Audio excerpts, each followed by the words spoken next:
बदल गए कि काश मेरी भी घर गृहस्थी होती तो इतनी सुंदर तो न विष्णु की लक्ष्मी है, न ब्रह्मा की वेद ब्रह्माणी है, न कैलाश में पार्वती है।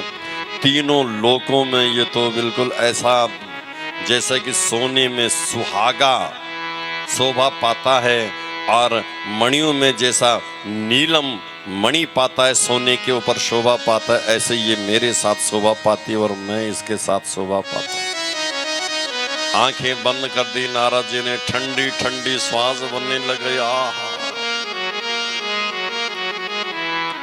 हाथ आगे बढ़ाया शील निधि की बेटी ने, जैसे ही हाथ पर हाथ स्पर्श किया नारद जी तो और बिल्कुल सब आंखें बंद करके बाल बच्चे भी देखने लग गए।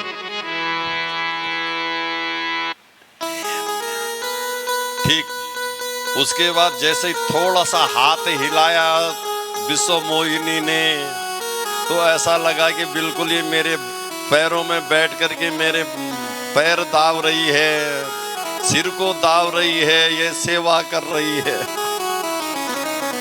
हाथ पर हाथ है लेकिन मन में कोई ज्ञान की बात नहीं है, कुछ और ही और चल रहा था नारद जी के।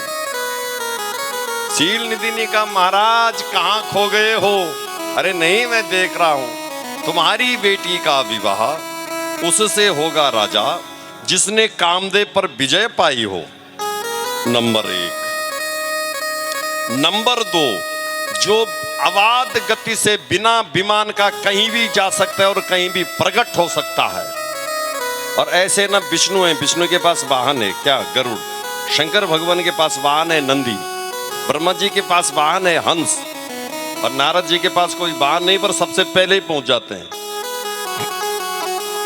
सुंदर होगा, गोरा चिट्टा होगा और संगीत का जानकार होगा। ये बगल में वीणा है ना, तो संगीत के तो सम्राट है। जो उनके अंदर खूबियां थी वो सब व्यक्त कर दी कि मतलब सीधे ये तुरंत जयमाला अभी के अभी मेरे गले में पड़ जाए।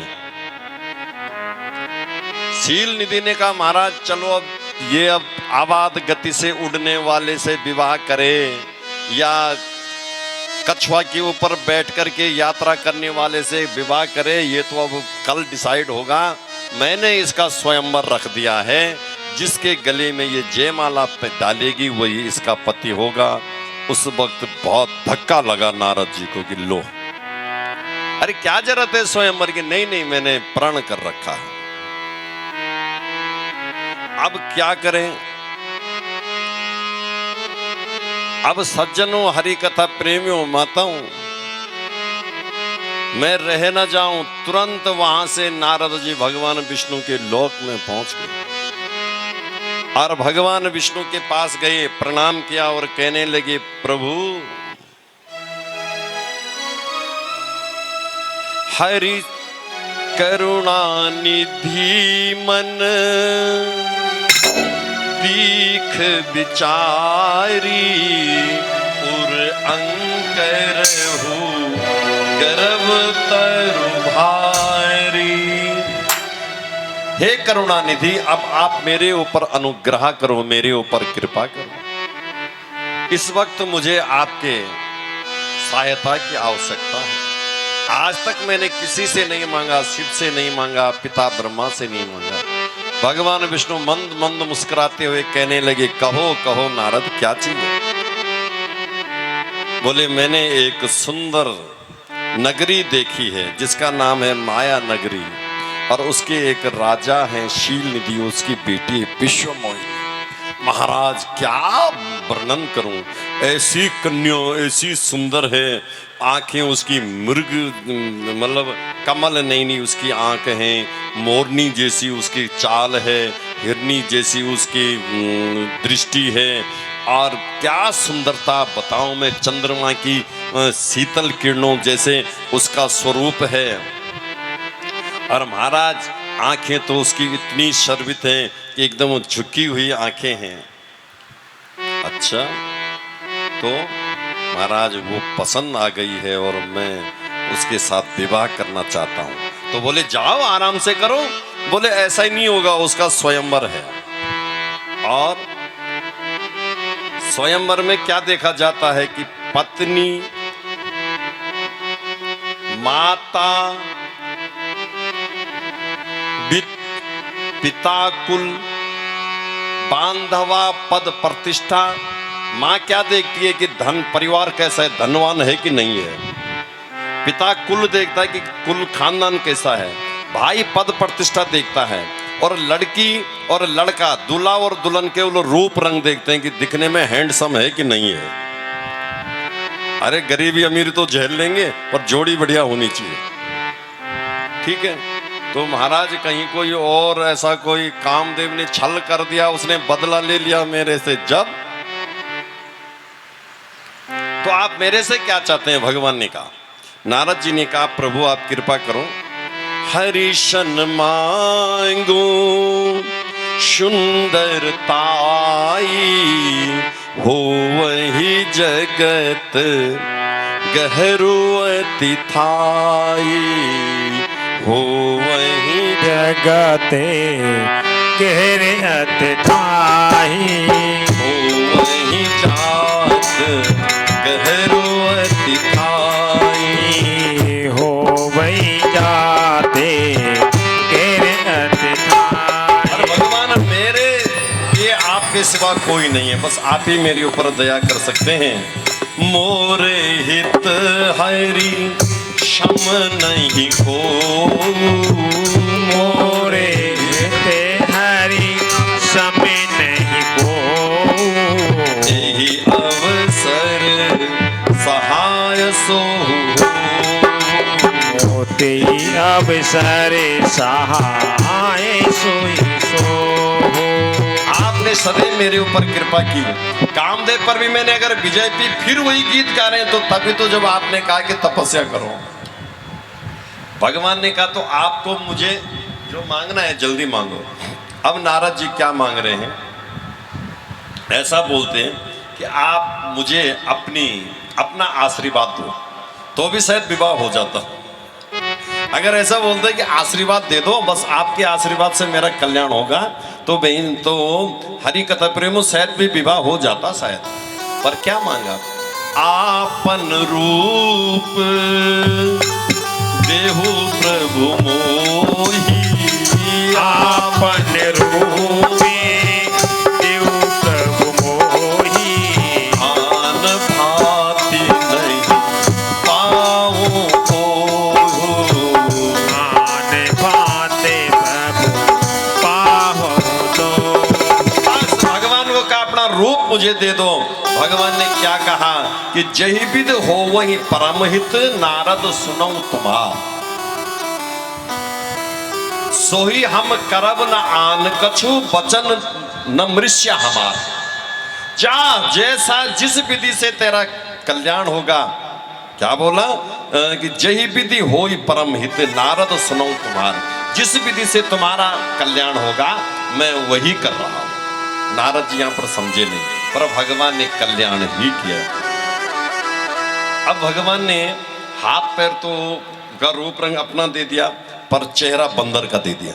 देवो प्रभु मुझे आपन रूपा, रूपा कहते हैं बंदर को। संस्कृत में रूपा शब्द बंदर के लिए प्रस्तुत किया गया है, प्रयुक्त किया गया है। तो रूपा माने बंदर, तो बंदर का मुख दे दिया, हाथ पांव अपने दे दिए। और फिर नारद जी खुश होकर के जैसे उस सभा में पहुंचे, जय समाज बैठे मुनि जाई, हृदय रूप अहमति अधिकाई, तहां बैठे महेश गण दो। जो शंकर भगवान ने 2 गण भेजे थे ना कि साथ साथ जाओ नारद जी के, क्या क्या खेल खेलेंगे रास्ते में। विप्र वेश गति लखऊ न कोई, वो भी ब्राह्मण वेश में वहां बैठे थे। नारद जी को देख करके वो हंसने लगे कि राम भजो राम भजो, हरे हरे हर हर महादेव, हे मेरे भोलेनाथ क्या हो गया? ये तो बंदर बन गया, कामदेव को जीतने वाला, ये तो मरकट बन गया। और सुनो, मरकट कौन बनता है? नारी विवश नर सकल गुसाई, नाचे नर मरकट की नाई। जो पुरुष स्त्री से ज्यादा बात करता है, स्त्री की सुनता है, माँ बापों से दूर रहता है, तो धीरे धीरे जो ज्यादा स्त्री से बोलता है, ज्यादा स्त्री के संपर्क में रहता है, तो धीरे धीरे उसको अपना गुलाम बना देता है। फिर उस पुरुष की ऐसी स्थिति होती है जैसा मंदारी अपने बंदर को नचाता है ना, ऐसे ही जो पुरुष स्त्री का गुलाम होता है, ये मैं नहीं कह रहा हूं, ये शास्त्र कहते हैं कि नारी विवश, नारी के अनुसार जो आदमी चलता है, जो लड़का लड़की जब चलता है, नारी विवश नर सकल गुसाई और नाचे नर मरकट, मरकट मनी बंदर की नाई।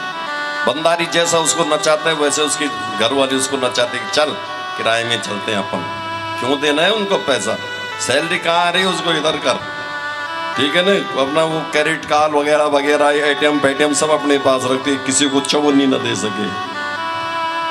तो ऐसे ही नारद जी का भी विवाह नहीं हुआ। वो शिवगण कहते हैं कि अरे राम राम राम भजो, ये तो बंदर बन गया शादी के चक्कर में, अभी शादी हुई ही नहीं। वो हंस रहे थे, यही समाज बैठे मुनि जाई, हृदय रूप अहमति अधिकाई, तहां बैठे महेश गण दोहु, और विप्रवेश गति लखे न को। और जई दिशि बैठे नारद फूली, सो दिस तेई न बिलो की न भूली। जिस पंक्ति पर नारद जी बैठे थे वो विश्व मोहिनी आई माला लेकर के, और मूड खराब हो गया कि ये बंदर सामने पे, इस बंदर का मुंह देख लिया, इधर घूम गई। नारद जी को लगा इतना सुंदर हो रही है, फिर भी दूसरी तरफ गई। बोले और देख रही होगी कि शायद मेरे से कोई अच्छा होगा, पर है नहीं कोई। पुनि पुनि मुनि उकसई अकुलाई, देखी दशा हर गन मुस्काई। और तब अब नारद जी क्या कर रहे हैं, इस प्रसंग को थोड़ा देखना कि जिस पंक्ति में बैठे थे, अरे कहीं तो धोखा तो नहीं हुआ, कहीं मेरा मुंह नीचे तो नहीं था। जो जिस पंक्ति में विश्व मोहिनी गई पीछे वाली, उसी पंक्ति में चले गए, वहां पर बीच में बैठ गए। फिर वापस हुई हो तो नारद जी को लगा कि शायद ये मुझे मैंने सुना है कि स्त्रियां इशारों से नाना चरित्र दिखाते हैं, तो ये भी एक शायद प्रेम लीला होगी मेरे प्रति इसकी। लेकिन उसने नारद जी की तरफ देखा नहीं, और जैसे ही पीछे वाली पंक्ति में डोली में राजकुमार के वेश में बैठे थे भगवान विष्णु, जाकर के माला भगवान विष्णु जो राजकुमार वेश में थे उनके गले में डाल दी। बोलो हर हर महादेव। माला चली गई उधर। नारद जी को बड़ा क्रोध आया। नारद जी ने कहा ये मेरे साथ क्या हो गया। वो शिवगण जो हंस रहे थे तुरंत उनको श्राप दे दिया कि कहीं इनकी, ये मेरे ऊपर हंस रहे थे और इनके चक्कर में आज मेरा विवाह होना था वो कैंसिल हो गया, पर अकारण ही शिवगणों को श्राप दे दिया कि हो निशाचर जाई तुम कपटी पापी दो, हंसे हमई सो लेहु फल बहुरी हंसे मुनि को। तुम मेरे ऊपर हंस रहे थे, तुम अब असुर बन जाओ, तुम्हारे ऊपर दुनिया हंसेगी। वो घबराने लगे। उन्होंने कहा महाराज हमारा क्या अपराध है, हमको तो शंकर भगवान ने भेजा था और कि हम आपके साथ साथ चलें, और हम तो इसलिए हंस रहे हैं कि आपने अपनी क्या आकृति करवा रखी है, जरा अपना मुंह तो देखो।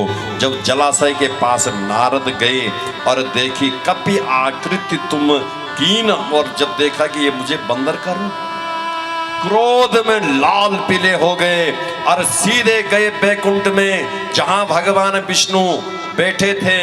क्रोध तो बहुत ज्यादा था कि मैंने इनसे रूप मांगा था और इन्होंने मुझे बंदर का रूप दिया, ये छली है, कपटी है, पता नहीं इसने कितना छल किया।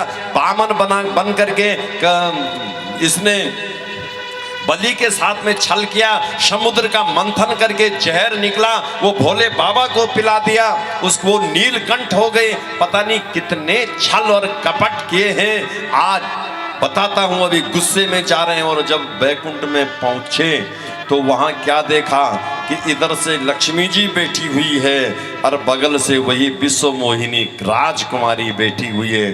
अब तो क्रोध और डबल हो गया। अच्छा, मेरी गलती यही थी कि इस विश्व मोहिनी की सुंदरता मैंने आपसे कही। जा करके क्रोधित होकर के अरे भगवान को श्राप देने लगे कि कपि आकृति तुम कीन हमारी, तुमने हमें बंदर का रूप दिया ना, कपि आकृति तुम कीन हमारी, करी हई कीस सहाय तुम्हारी। मैंने मदद मांगी थी आपसे और क्या मदद दी है तुमने। मम उपकार कीन तुम भारी, मेरी खूब हंसी उड़ाई आपने समाज में। मम उपकार कीन तुम भारी, नारी बिरह तुम होब दुबा दुखारी, नारी विरह तुम होब दुखारी। जैसा मैं पत्नी के वियोग में तड़प रहा हूं, एक दिन आप भी पत्नी के वियोग में तड़पते रहोगे, ये मेरा श्राप है। इतना सुनते ही बैकुंठ हिलने लग गया, अंतस फटने लग गया। और भगवान ने देखते देखते जो माया थी